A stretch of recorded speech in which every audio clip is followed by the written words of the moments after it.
طه ما أنزلنا عليك القرآن لتشقى إلا تذكرة لمن يخشى تنزيلا ممن خلق الأرض والسماوات العلا الرحمن على العرش استوى له ما في السماوات وما في الأرض وما بينهما وما تحت الثرى وإن تجهر بالقول فإنه يعلم السر وأخفى الله لا إله إلا هو له الأسماء الحسنى وهل أتاك حديث موسى إذ رأى نارا فقال لأهلهم كثوا إني آنست نارا لعلي آتيكم منها بقبس أو أجد على النار هدى فلما أتاها نودي يا موسى إني أنا ربك فاخلع نعليك إنك بالوادي المقدس طوى وأنا اخترتك فاستمع لما يوحى إنني أنا الله لا إله إلا أنا فاعبدني وأقم الصلاة لذكري إن الساعة آتية أكاد أخفيها لتجزى كل نفس بما تسعى فلا يصدنك عنها من لا يؤمن بها واتبع هواه فتردى وما تلك بيمينك يا موسى قال هي عصاي أتوكأ عليها وأهش بها على غنمي ولي فيها مآرب أخرى قال ألقها يا موسى فألقاها فإذا هي حية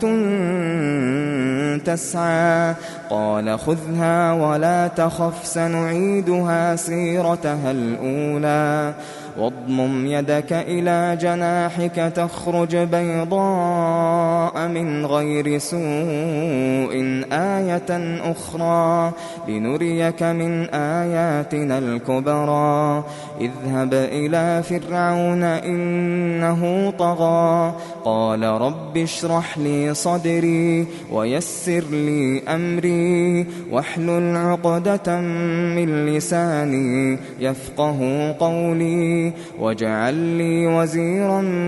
من أهلي هارون أخي أشدد به أزري وأشركه في أمري كي نسبحك كثيرا ونذكرك كثيرا إنك كنت بنا بصيرا قال قد أوتيت سؤلك يا موسى ولقد مننا عليك مرة أخرى إذ أوحينا إلى أمك ما يوحى أن اقذفيه في التابوت فاقذفيه في اليم فليلقه اليم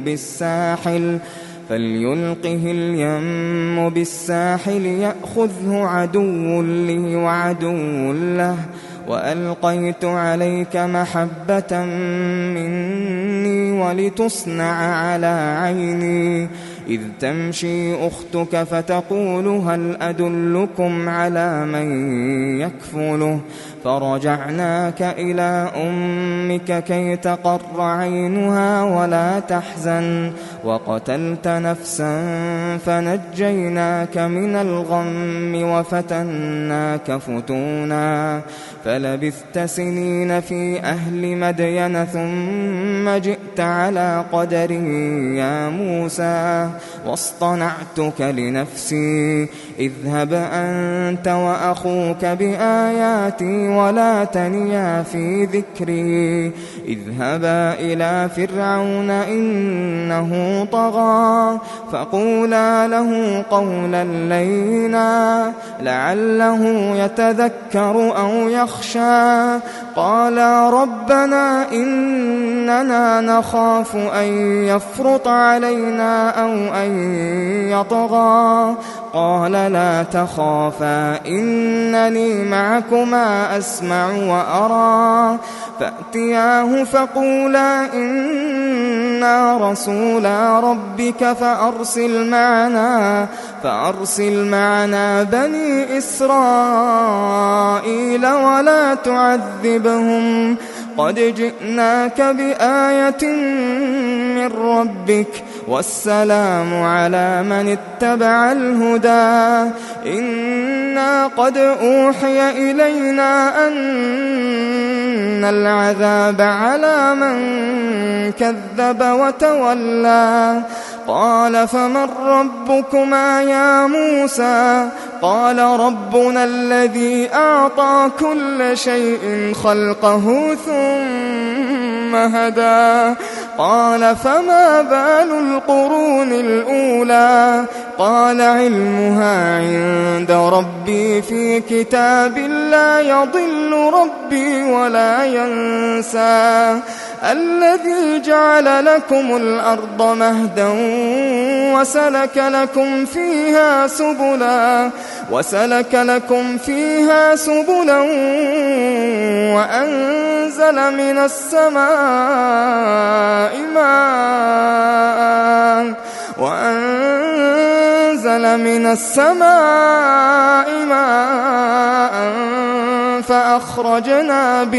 فأخرجنا به أزواجا من نبات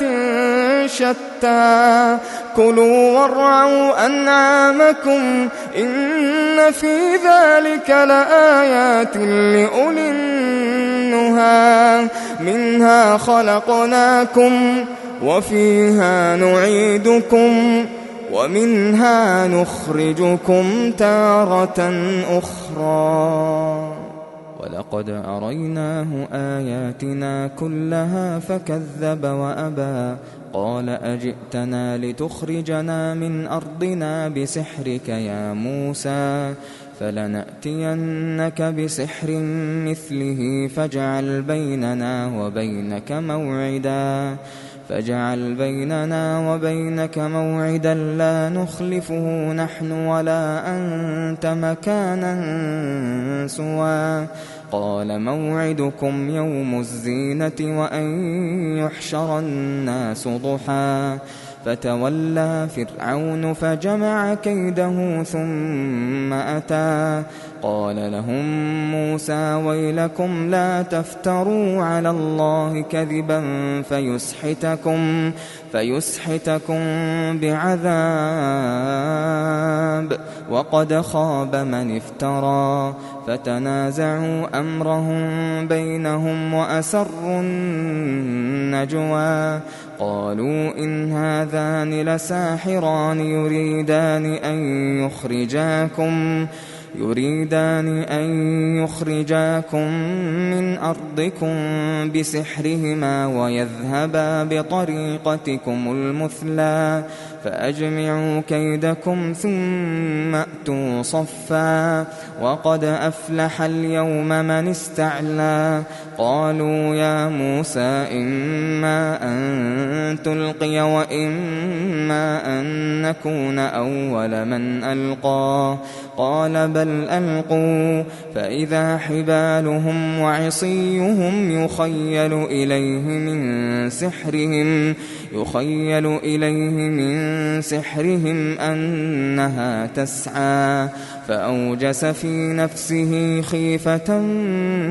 موسى قلنا لا تخف إنك أنت الأعلى وألق ما في يمينك تلقف ما صنعوا إنما صنعوا كيد ساحر ولا يفلح الساحر حيث أتى فألقي السحرة سجدا قالوا آمنا برب هارون وموسى قال آمنتم له قبل أن آذن لكم إنه لكبيركم الذي علمكم السحر فلأقطعن أيديكم وأرجلكم من خلاف ولأصلبنكم في جذوع النخل ولتعلمن أينا أشد عذابا وأبقى. قالوا لن نؤثرك على ما جاءنا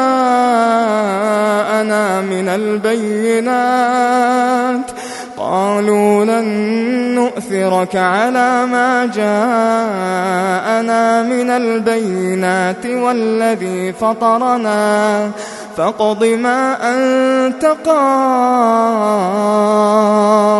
إنما تقضي هذه الحياة الدنيا إنا آمنا بربنا ليغفر لنا خطايانا وما أكرهتنا عليه من السحر والله خير وأبقى. إنه من يأت ربه مجرما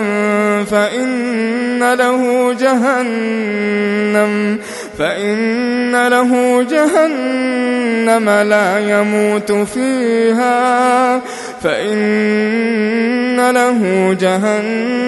لا يموت فيها ولا يحيا. ومن يأته مؤمنا قد عمل الصالحات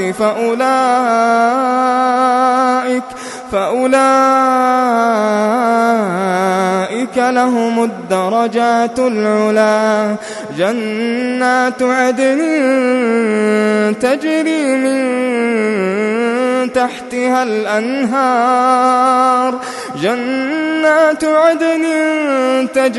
من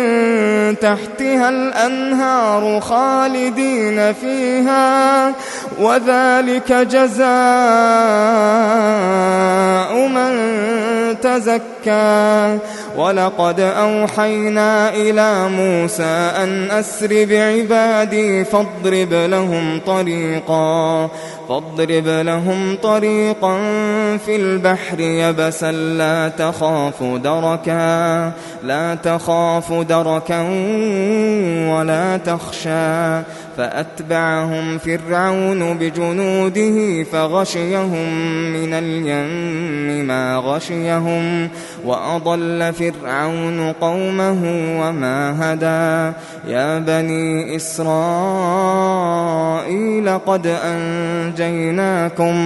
قد أنجيناكم من عدوكم وواعدناكم جانب الطور الأيمن ونزلنا عليكم المن والسلوى. كلوا من طيبات ما رزقناكم ولا تطغوا فيه فيحل عليكم غضبي ومن يحلل عليه غضبي فقد هوى. وإني لغفار لمن تاب وآمن وعمل صالحا ثم اهتدى. وما أعجلك عن قومك يا موسى؟ قال هم أولئك على أثري وعجلت إليك رب لترضى. قال فإنا قد فتنا قومك من بعدك وأضلهم السامري. فرجع موسى إلى قومه غضبان أسفا قال يا قوم ألم يعدكم ربكم وعدا حسنا أفطال عليكم العهد أم أردتم أن يحل عليكم غضب من ربكم فأخلفتم موعدي. قالوا ما أخلفنا موعدك بملكنا ولكننا حملنا أوزارا من زينة القوم فقذفناها فكذلك ألقى السامري فأخرج لهم عجلا جسدا له خوار فقالوا هذا إلهكم وإله موسى فنسي أفلا يرون ألا يرجع إليهم قولا ولا يملك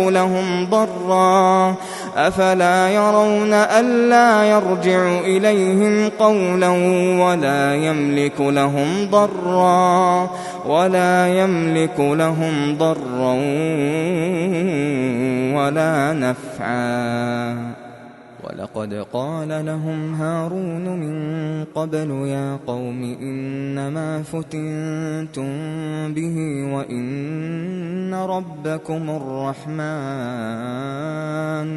وإن ربكم الرحمن فاتبعوني وأطيعوا أمري قالوا لن نبرح عليه عاكفين حتى يرجع إلينا موسى قال يا هارون ما منعك إذ رأيتهم ضلوا ألا تتبعني أفعصيت أمري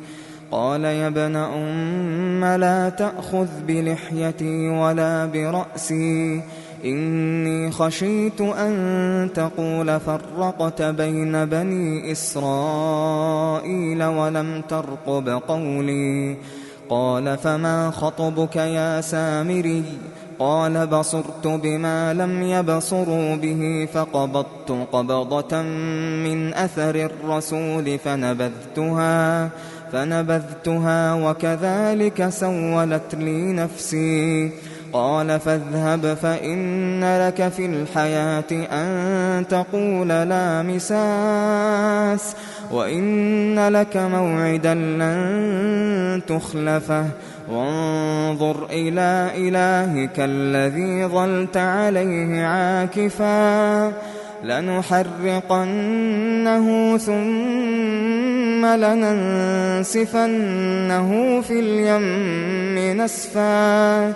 إنما إلهكم الله الذي لا إله إلا هو وسع كل شيء علما كذلك نقص عليك من أنباء ما قد سبق وقد آتيناك من لدنا ذكرا من أعرض عنه فإنه يحمل يوم القيامة وزرا خالدين فيه وساء لهم يوم القيامة حملا يوم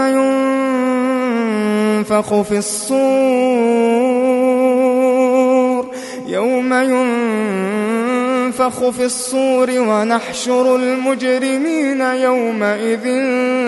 زرقا يتخافتون بينهم إن لبثتم إلا عشرا نحن أعلم بما يقولون إذ يقول أمثلهم طريقة إن لبثتم إلا يوما ويسألونك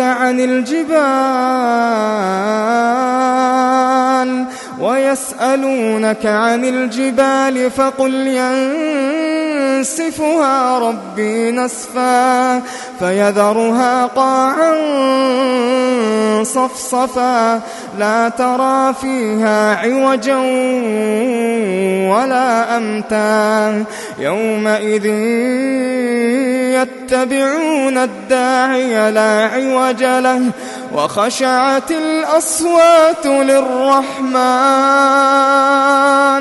وخشعت الأصوات للرحمن فلا تسمع إلا همسا يومئذ لا تنفع الشفاعة إلا من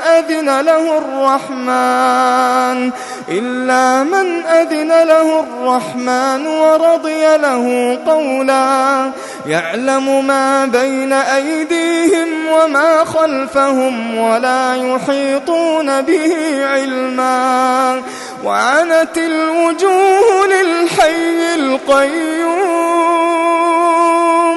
وقد خاب من حمل ظلما ومن يعمل من الصالحات وهو مؤمن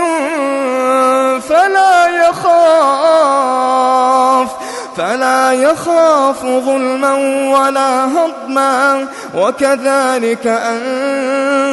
أنزلناه قرآنا عربيا وصرفنا فيه من الوعيد لعلهم يتقون أو يحدث لهم ذكرا فتعالى الله الملك الحق ولا تعجل بالقرآن من قبل أن يقضى إليك وحيه وقل رب زدني علما ولقد عهدنا إلى آدم من قبل فنسي ولم نجد له عزما وإذ قلنا للملائكة اسجدوا لآدم فسجدوا إلا إبليس أبى فقلنا يا آدم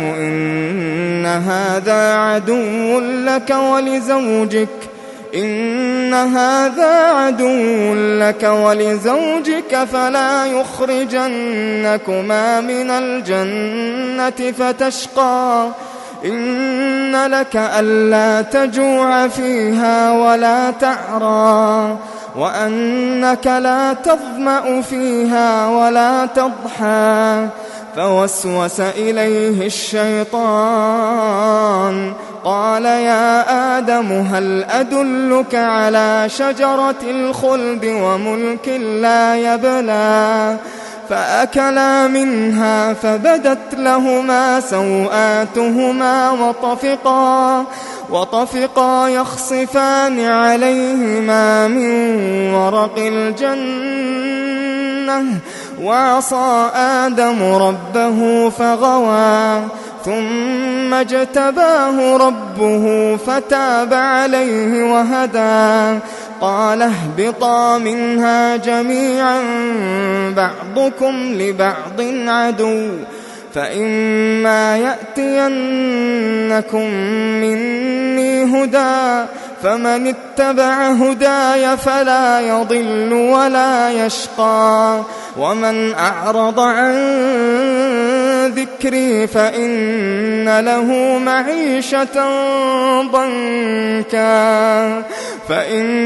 له معيشة ضنكا ونحشره يوم القيامة أعمى قال رب لم حشرتني أعمى وقد كنت بصيرا قال كذلك أتتك آياتنا فنسيتها وكذلك اليوم تنسى وكذلك نجزي من أسرف ولم يؤمن بآيات ربه ولعذاب الآخرة أشد وأبقى أفألم يهد لهم كم أهلكنا قبلهم من القرون يمشون في مساكنهم إن في ذلك لآيات لأولي النهى ولولا كلمة سبقت من ربك لكان لزاما وأجل مسمى فاصبر على ما يقولون وسبح بحمد ربك قبل طلوع الشمس وقبل غروبها ومن آناء الليل فسبح وأطراف النهار لعلك ترضى ولا تمدن عينيك إلى ما متعنا به أزواجا منهم زهرة الحياة الدنيا لنفتنهم فيه ورزق ربك خير وأبقى وأمر أهلك بالصلاة واصطبر عليها لا نسألك رزقا نحن نرزقك والعاقبة للتقوى وقالوا لولا يأتينا بآية من ربه أولم تأتهم بينة ما في الصحف الأولى ولو أنا أهلكناهم بعذاب من قبله لقالوا ربنا لولا أرسلت إلينا رسولا فنتبع آياتك من قبل أن نذل ونخزى قل كل متربص فتربصوا فستعلمون من أصحاب الصراط السوي ومن اهتدى.